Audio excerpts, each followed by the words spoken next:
रामाय रामभद्राय रामचंद्राय वेदसे रघुनाथाय नाथाय सीताय पते नमः। सियावर रामचंद्र भगवान की, सियावर रामचंद्र भगवान की, भारत माता की, भारत माता की, सरयू मैया की, सरयू मैया की, पवन सुत हनुमान जी की, पवन सुत हनुमान की। नमः पार्वती पतिये हर हर।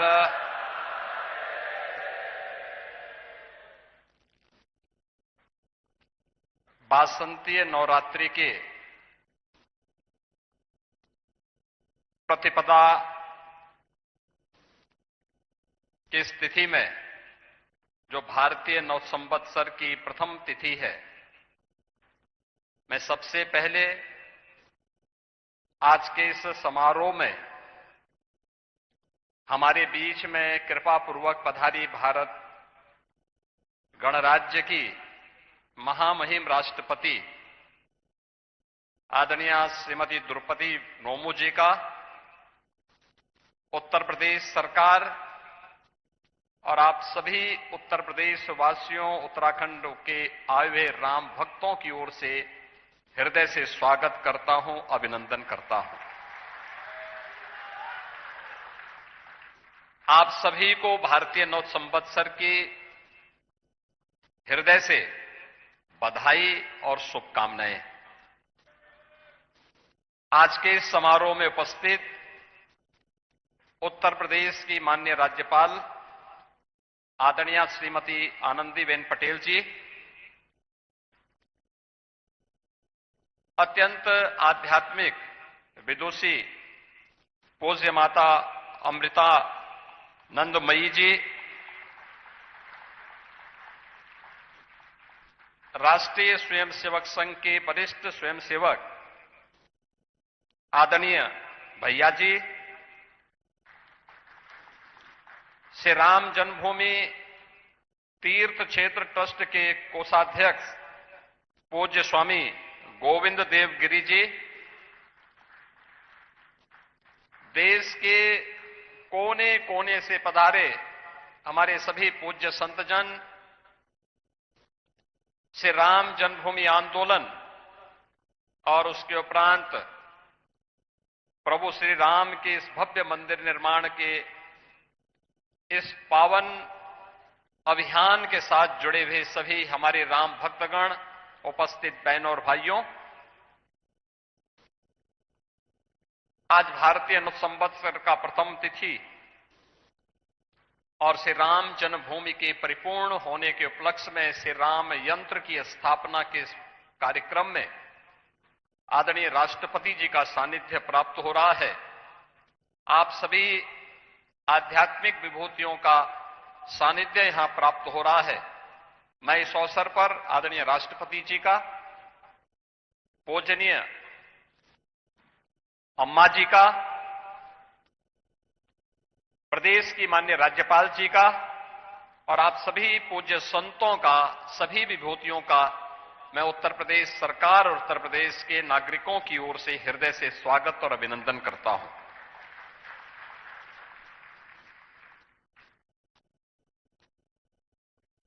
अब अयोध्या के बारे में ये बातें हम कह सकते हैं जिसके बारे में प्रभु ने स्वयं अपनी वाणी से कहा था कि अवधपुरी सम प्रिय नहीं सोवो, या प्रसंग जानहु को।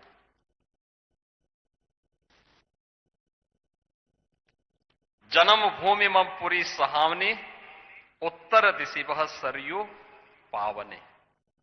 आप सोचो, सरयू मैया तभी से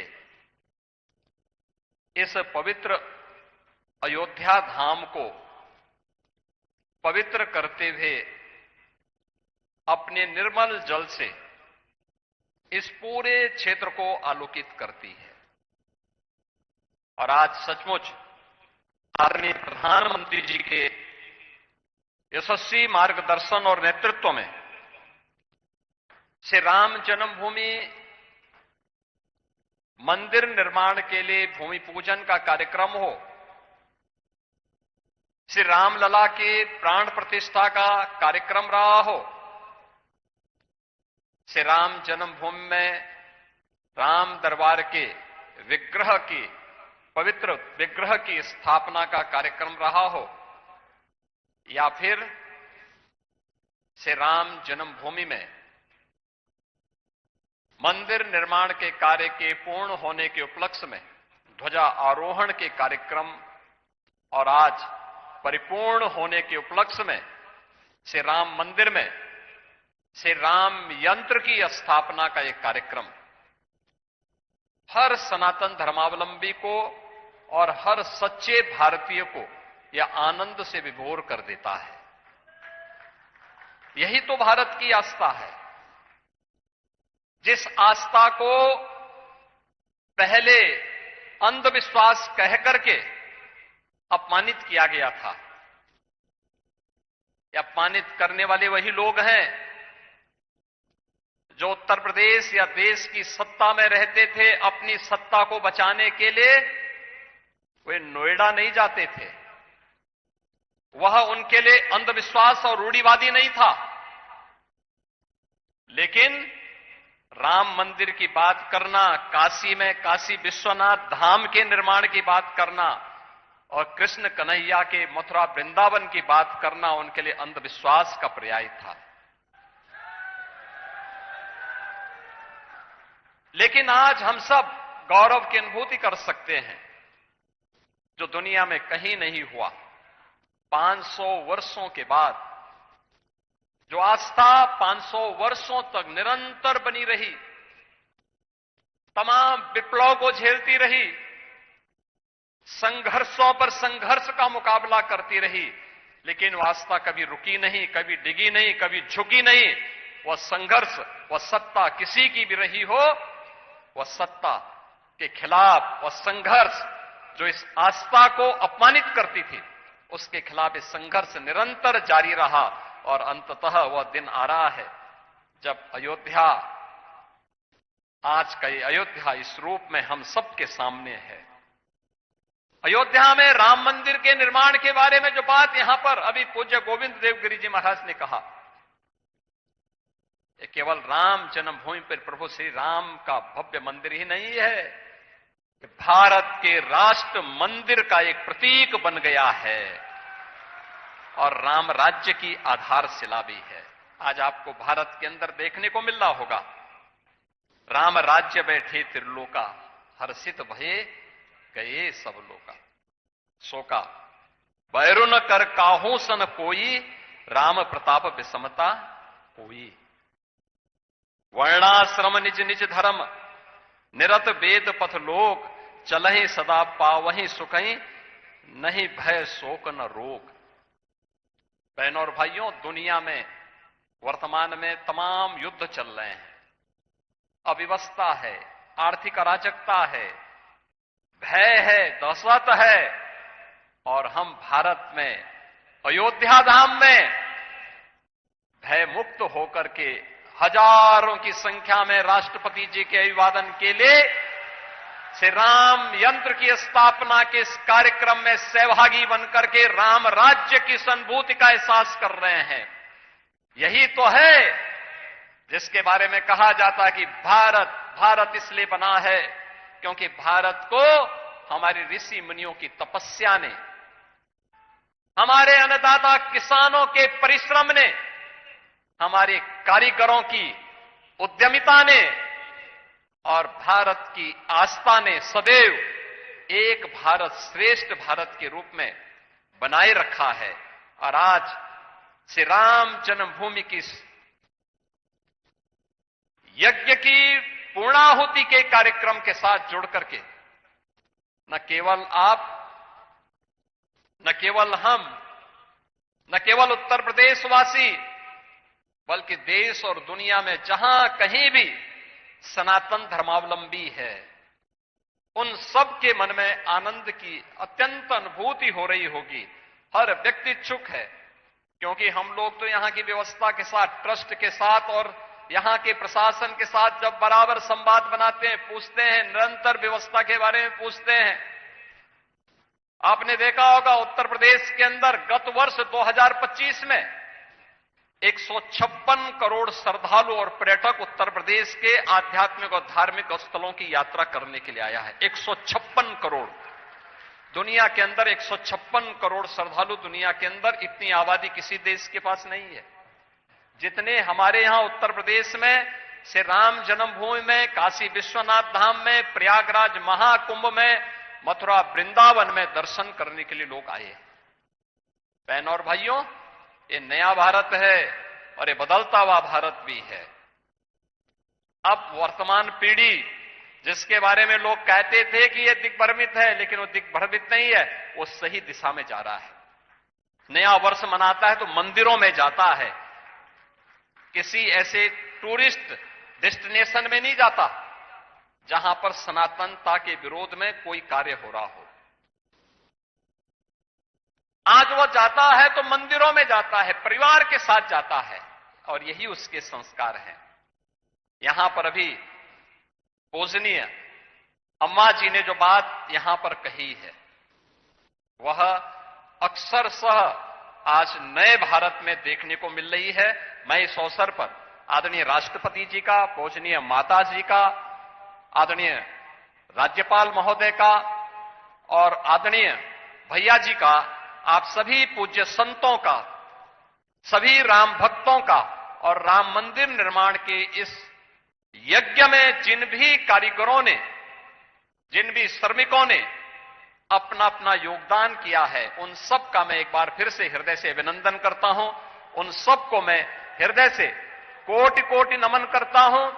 इस पूरे आंदोलन के दौरान जिन पूज्य संतों ने, जिन राम भक्तों ने अपने आप को बलिदान किया, अपनी आहुति दी, श्रद्धेय अशोक सिंघल जी जिनके नेतृत्व में ये पूरा आंदोलन एकजुट होकर के सम विषम परिस्थितियों का सामना करता रहा, इन सब की स्मृतियों को भी नमन करते हुए अपनी वाणी को यहीं पे विराम देता हूं। जय जय श्री राम।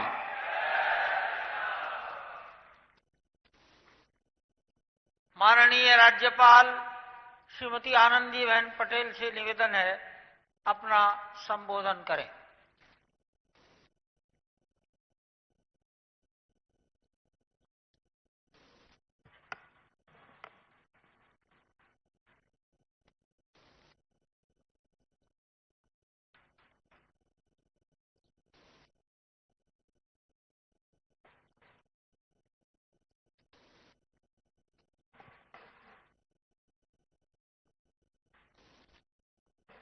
माननीय राष्ट्रपति भारत गणराज्य श्रीमती द्रौपदी मुर्मू जी, माननीय मुख्यमंत्री उत्तर प्रदेश श्री योगी आदित्यनाथ जी, पूज्य माता अमृतानंदमयी, राष्ट्रीय सेवक संघ के प्रमुख सदस्य श्री सुरेश भैया जी, श्री राम जन्मभूमि तीर्थ ट्रस्ट स्वामी गोविंद देव गिरी जी महाराज जी, गणमान्य अतिथिगण, महानुभाव देवी और सज्जनों, आज भारतीय काल गणना के इस प्रथम दिवस पर प्रारंभ हिंदू नव संवत्सर के मंगल क्षण के शुभ अवसर पर हृदय से अभिनंदन करती हूँ। यह नव वर्ष सबके जीवन में नव चेतना, नव ऊर्जा और नव संकल्प का संचार करे।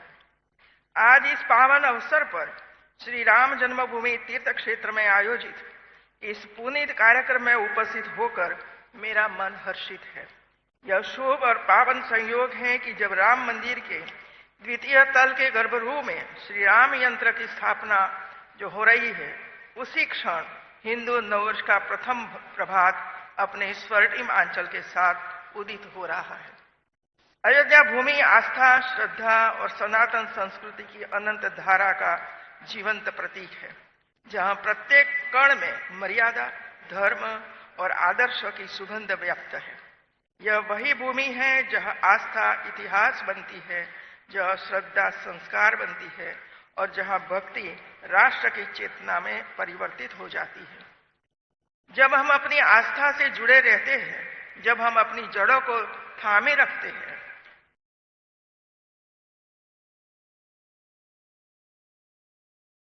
हमारी सभ्यता की जड़ें भी अटल और अडिग हो जाती है। राम मंदिर की प्राण प्रतिष्ठा के ऐतिहासिक अवसर पर माननीय प्रधानमंत्री श्री नरेंद्र मोदी जी ने देव से देश के महान दृष्टिकोण का आह्वान किया था।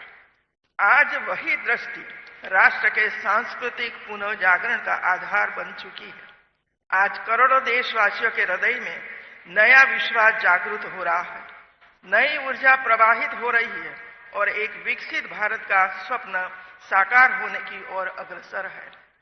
वह अद्भुत कालखंड, यह अलौकिक वातावरण, वह अविस्मरणीय उत्सव जब मर्यादा पुरुषोत्तम श्री राम लला अयोध्या की पावन धरती पर पुनः विराजमान हो रहे थे, उस दिव्य क्षण की साक्षी बनना मेरे जीवन का परम सौभाग्य है।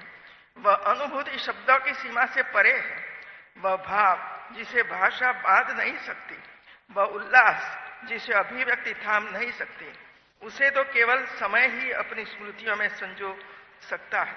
उस आयोजन में गर्व था, गरिमा थी, गौरव था और था हमारी हजारों शताब्दियों की पुरानी संस्कृति का अद्वितीय वैभव। सबसे बढ़कर उस दिव्यता के केंद्र में था श्री राम लला का स्नेही आशीर्वाद। भारत आज संकल्पित है अपने गौरव को पुनः विश्व पटल पर प्रतिष्ठित करने के लिए। यह वही भारत है जो विरासत से प्रेरणा लेकर विकास की राह पर अग्रसर है, जो आस्था को आधुनिकता से जोड़ रहा है और जो संस्कृति को प्रकृति की आधार बना रहा है। आज अयोध्या वैश्विक चेतना का केंद्र बन चुकी है। यहाँ देश विदेश में श्रद्धालु आ रहे हैं और अपने साथ ले जा रहे भारत की आत्मा का स्पर्श। हमारी सभ्यता का स्वर कभी विजय के अहंकार का नहीं रहा, बल्कि संतुलन के मधुर संगीत का रहा है।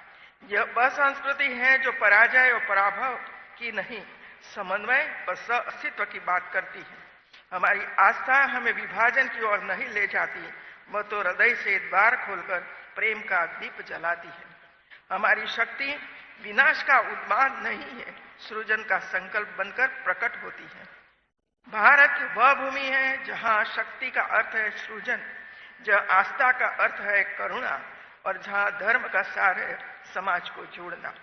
भारत की संस्कृति ने विश्व को सिखाया वसुधैव कुटुंबकम कि यह समस्त पृथ्वी एक परिवार है।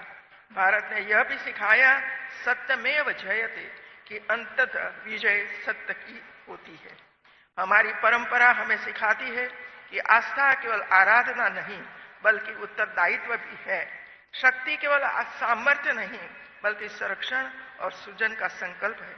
यही कारण है कि भारत की आत्मा में भक्ति के साथ सेवा और सेवा के साथ समर्पण का भाव सदैव प्रवाहित रहा है।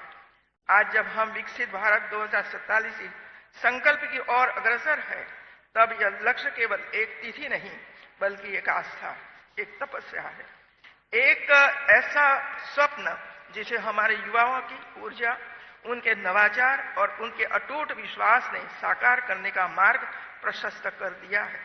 सच तो ये है कि युवा शक्ति के उत्साह को देखकर प्रतीत होता है कि यह लक्ष्य समय से पहले ही अपनी उपलब्धि का वर्ण होगा। आज का भारत केवल इतिहास का गौरव नहीं बल्कि भविष्य की संभावना भी है। नया भारत चंद्रमा पर तिरंगा लहराकर अपनी वैज्ञानिक क्षमता का उद्घोष करता है। नया भारत सूर्य की ओर बढ़ते हुए आदित्य मिशन के माध्यम से ज्ञान के नए द्वार खोलता है। नया भारत आकाश में तेजस की गति से आत्मनिर्भरता का संदेश देता है और नया भारत सागर में विक्रांत के साथ अपनी सुरक्षा और संप्रभुता का अटल संकल्प प्रकट करता है। यह वही भारत है जो अपनी विरासत पर गर्व करता है, अपनी परंपराओं की पवित्रता को संजोए रखता है और साथ ही आधुनिकता की अनंत संभावना को भी आत्मसात करता है। यहाँ अतीत की गहराई और भविष्य की ऊंचाई दोनों एक साथ चलती हैं। समर्थ और सक्षम भारत का निर्माण केवल नीतियों से नहीं बल्कि नागरिकों के चरित्र से होता है। जब हम भारतीय के भीतर यह भाव जागेगा कि राष्ट्र पहले, तब एक दिव्य भारत का निर्माण होगा। ऐसा भारत जो केवल आर्थिक रूप से नहीं बल्कि सांस्कृतिक, आध्यात्मिक और नैतिक दृष्टि से भी विश्व का पथ प्रदर्शक बनेगा। आइए हम सभी मिलकर यह संकल्प लें कि हम अपनी भक्ति को सेवा में, सेवा को समर्पण में और समर्पण को राष्ट्र निर्माण में रूपांतरित करेंगे। यही भाव, यही ऊर्जा और यही चेतना भारत को न केवल विकसित बल्कि विराट, वैभवशाली और दिव्य भारत बनाएगी। हम निरंतर चलते रहें, अविराम अपने अतीत की जड़ों से जुड़े हुए, अपनी विरासत गौरव को हृदय में संजोए हुए आधुनिकता को अपनाएं, परंतु अपनी चेतना को विस्मृत न होने दें। प्रगति की ओर बढ़े परंतु अपनी पहचान को खोने न दे। यह आवश्यक है कि हम जागे और जगाते रहें ताकि जन जन में नव चेतना का प्रकाश फैलाता रहे। जब राष्ट्र जागृत होता है तो उसके सपने केवल कल्पना नहीं रहते, वे संकल्प बनते हैं और संकल्प साकार होकर इतिहास रचते। जय श्री राम। धन्यवाद। जय हिंद। जय श्री राम।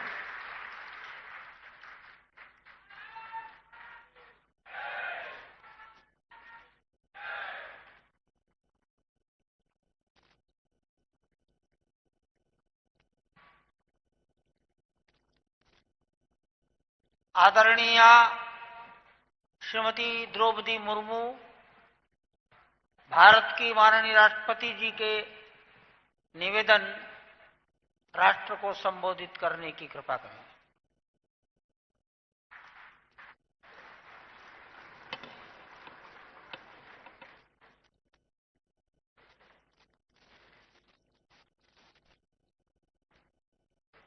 इस समारोह में उपस्थित उत्तर प्रदेश की राज्यपाल श्रीमती आनंदीबेन पटेल जी, मुख्यमंत्री श्री योगी आदित्यनाथ जी, पूज्य माता अमृतानंदमयी जी, श्री सुरेश भैया जी जोशी, राष्ट्रीय स्वयंसेवक संघ, स्वामी गोविंद देव गिरी जी महाराज, कोषाध्यक्ष श्री राम जन्मभूमि तीर्थ क्षेत्र ट्रस्ट, गणमान्य अतिथियों, देवियों और स्वजनों, यहाँ उपस्थित सभी संत समाज, जय श्री राम। प्रभु श्री राम ने जिस अयोध्या नगरी में जन्म लिया, उसकी पवित्र धूलि का स्पर्श प्राप्त करना मेरे लिए अत्यंत सौभाग्य की विषय है। स्वयं प्रभु श्री राम ने अपनी इस जन्मभूमि को स्वर्ग से भी श्रेष्ठ बताया था। जननी जन्मभूमिश्च स्वर्गादपि गरीयसी। इसी अयोध्या यानी अवधपुरी और आसपास की लोक भाषा में संत कवि तुलसीदास जी ने श्री रामचरित्र मानस की रचना की थी। मानस में प्रभु श्री राम सीता जी से कहते हैं, यद्यपि सबने वैकुंठों का बखाना किया है तथा वो वेद पुराणों में वर्णित है, जग प्रसिद्ध है, लेकिन वैकुंठ भी मुझे अवधिपुर जैसा प्रिय लगता है। यद्यपि सब वैकुंठ बखाना, वेद पुराण विदित योगु जाना, अवधिपुर सम प्रिय नहीं जाओ सो, ये प्रसंग जानो कौ कौ। ये अयोध्या नगरी सभी राम भक्त के लिए भी सर्वाधिक प्रिय है। राम रावण युद्ध में विजय प्राप्त करने के पश्चात माता सीता और लक्ष्मण जी के साथ प्रभु श्री राम के अयोध्या आगमन का अत्यंत कलात्मक रेखाचित्र हमारे संविधान की हस्तलिखन मूल प्रति में शोभायमान है। ये रेखाचित्र मूल अधिकार के अत्यंत महत्वपूर्ण भाग 3 के आरंभ में दिखाई देता है। मुझे ये देखकर प्रसन्नता हुई है कि इस चित्र के विषय में जानकारी और जागरूकता प्रसारित की जा रही है तथा जनमानस को संवैधानिक आदर्श एवं पवित्र सांस्कृतिक प्रतीकों के साथ जोड़ा जा रहा है। चित्र चैत्र शुक्ल प्रतिपद संबंध में 2083 के शुभारंभ के दिन नवरात्र के प्रथम दिवस पर यहाँ आकर मैं स्वयं को कृतार्थ अनुभव कर रही हूँ। मैं देश विदेश में रहने वाले सभी भारतवासियों और राम भक्तों को नए वर्ष की आत्मिक बधाई देती हूँ।